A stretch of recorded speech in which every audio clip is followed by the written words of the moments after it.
Operating in the Courts of Heaven by Robert Henderson, Chapter 11. The testimony of the ecclesia, the church. Anyone who speaks and gives testimony in a court must first be recognized. Everyone from the judge to the attorneys, to the jurors to the witnesses must have been commissioned, assigned, authorized, and sworn in. Judges are appointed to their bench by governmental leaders. Attorneys must be recognized by the court for the function they perform. Jurors are chosen and swear in, as are witnesses who give testimony in the courts. If we are going to have impact in a court setting, we must have a jurisdiction to operate there. It is the same in the courts of heaven.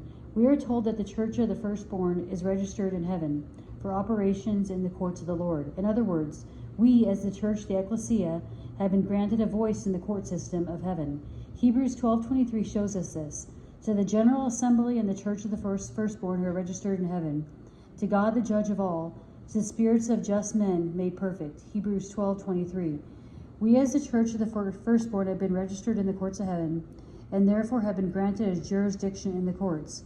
We have legal right to operate in the court and are a part of the process of heaven. This is important and cannot be underestimated. Knowing your jurisdiction. The Apostle Paul spoke of measurement of rule or sphere he had been granted. 2 Corinthians 10:13 tells us that Paul stayed with his measurement, spheres, limits, and jurisdictions.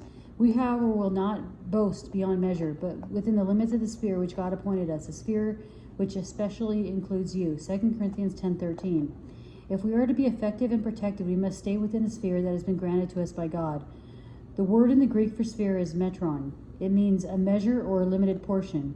We have been granted a metron to function in. When we function in the metron or limited portion appointed to us, we have success and protection.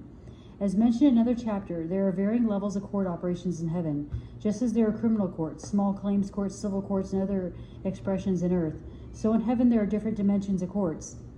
We have to be recognized and registered to operate within a sphere of heaven. To get outside our God-ordained sphere is unproductive and very dangerous. We open ourselves to satanic onslaught, attack, and even destruction. The good news is that we can all operate in the court that the Bible calls the throne of grace. Every one of us believers have rights, privileges, and authorities in the sphere. Hebrews 4:16 tells us we are to come boldly to the court of heaven. Let us therefore come boldly to the throne of grace, that we may obtain mercy and find grace to help in time of need. Hebrews 4:16.